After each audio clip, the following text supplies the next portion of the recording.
Alright guys, how you doing? It's another vid.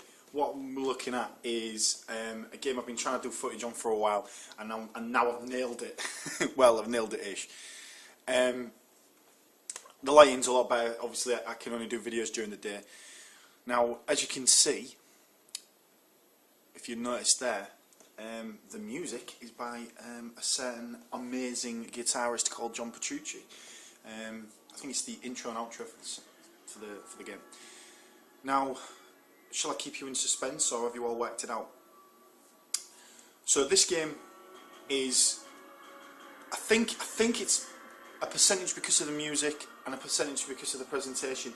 But basically the reason I like this game is because it's a pinball game and it's been done really well. Now the game uses a kind of graphics mode on the Saturn that I didn't know that much about. I didn't even know it existed, to be honest with you. And it's bloody awesome. But listen to the so, yeah, I mean, I'm a massive fan of Dream Theater anyway, and John Petrucci is like a bit of a god, to be honest with you. And so this game, it's just brilliant for the sound anyway. But is it good for the game? Well, yeah, let's play and see. What game is it? I've kept you on for a minute and a half and I haven't even told you the name of the game. The name of the game is Necronomicon Digital Pinball. This book might take you far away. Now, I've just gone straight into it. I've just dived straight into it. Necronomicon Digital Pinball is by Kaze, and as you can see, it's pretty nice looking. For a Saturn pinball game, it's bloody special. It's really nice. Now, the whole idea of the game is just like a normal pinball game, except the theme of the games, the theme of the tables, are all to do with the Necronomicon, so obviously the Book of the Dead. Now, if you're going to ask me about the history of Necronomicons and all that kind of malarkey, then I would probably say words to the effect of, don't know. But in terms of the game, there's 3 tables. Now I think I've got on Realms mode. I'll just press start real quick. Now what I like about this game is that it's got a mixture of bits and pieces to it. There's no video modes as such, but it has got multi-ball, and the multi-ball is pretty wild. It goes a bit mental after a while. Now at the moment I'm just building up my multiplier.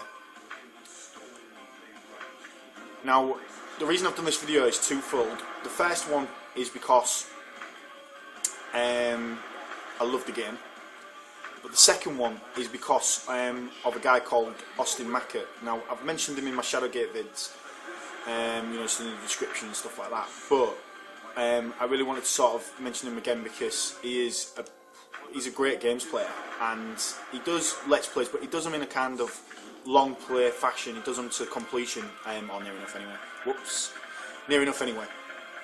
And you go through the trials and the tribulations of playing the game with him, and he usually picks games that are kind of, I wouldn't say different, but he always picks games that are not necessarily on people's radars nowadays. Things like Teenage Mutant Ninja Turtles on the NES. He was playing DuckTales, the original NES game, and that just blew me away.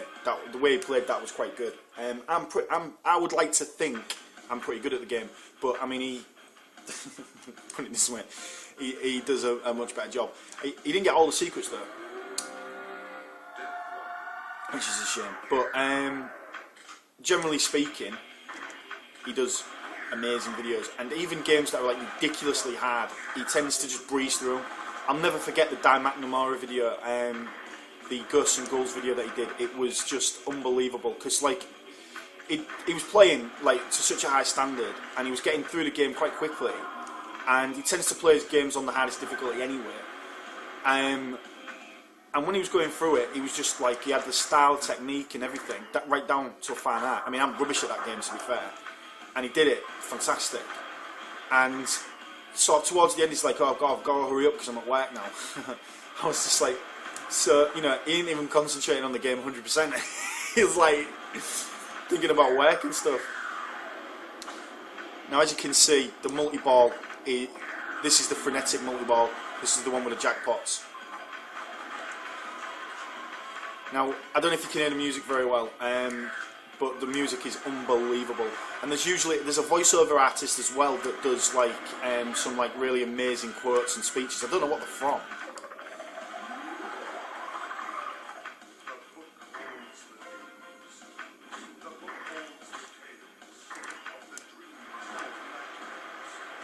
But as you can see, it's just like Austin's like really good at pinball, and he was saying that some of the mechanics of the game are a little broken and things like that. The thing is though, for me, I think that's what makes a video pinball game is some of the quirks in the gameplay. I like the idea of racking up a really big score. As you can see at the moment, I've got what's it, 118 million. That is the equivalent of like a few thousand points. Do you know what I mean? That's not a massively high score at all in terms of this pinball game. You're looking at 1 billion before you start getting anywhere near the high score table.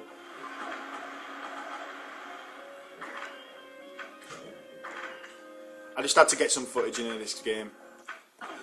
Now, what I'll do is I will reset it, and I will go on another game. Now what I like about the game as well, I'll just show you this very quickly, is the instruction manual for the game. If you look, basically it tells you everything about the tables, so you can go to the different tables. So there's Cult of the Bloody Tongue, Dreamland, Cult of the Bloody Tongue, that is an awesome name for a table, and Arkham, right? And basically it tells you the basic rules of the pinball and things like that. It tells you about how multi-ball works. This is for each of the tables. Tells you about the 3-ball mode, the 5-ball mode. There's a 7-ball mode on Arkham, you know, and it just tells you about all of the tables and things like that. It tells you the scores and everything, and it's just wicked awesome. If you press B, you can actually zoom in on the play field, and it's just bloody great. It's just awesome. If we go to Top Explorers, you can go like that, look, and you can look at me. That's me. So that's my high score there, look. Boom. Yeah? Not bad, yeah? But as you can see, the presentation of the game is spot on. Gameplay wise, you can't go wrong. It's just pinball, and yeah, if you're a massive pinball fan, like you know, massive real-time pinball fan, then obviously you're gonna, I don't know, you maybe you're gonna think, well, is it up to the job of giving me a good pinball experience? Well, I would say you're 80% there. But the thing is that it's got quirks and gameplay features that make it a unique experience in itself. So now I'm playing another version, another table, and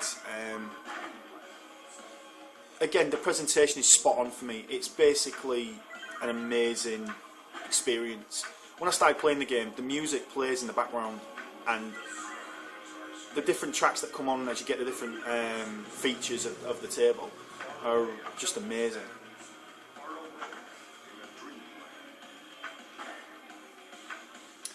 So what I'm going to do, guys, I'm going to leave it there. I'm going to call that a vid. Thanks ever so much for watching. I really appreciate it. And oh, where we go? Is that a 2-ball multi-ball? Yeah. But before I go, I'm going to break the rules a little bit. I'm going to crank it.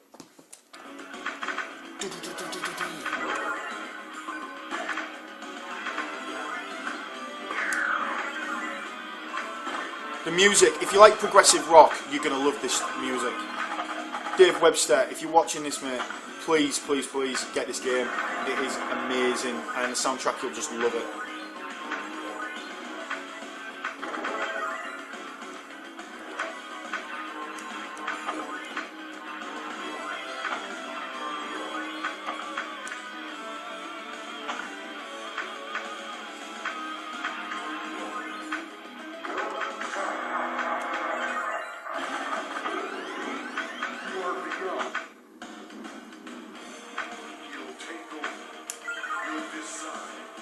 Brilliant. Dreamland.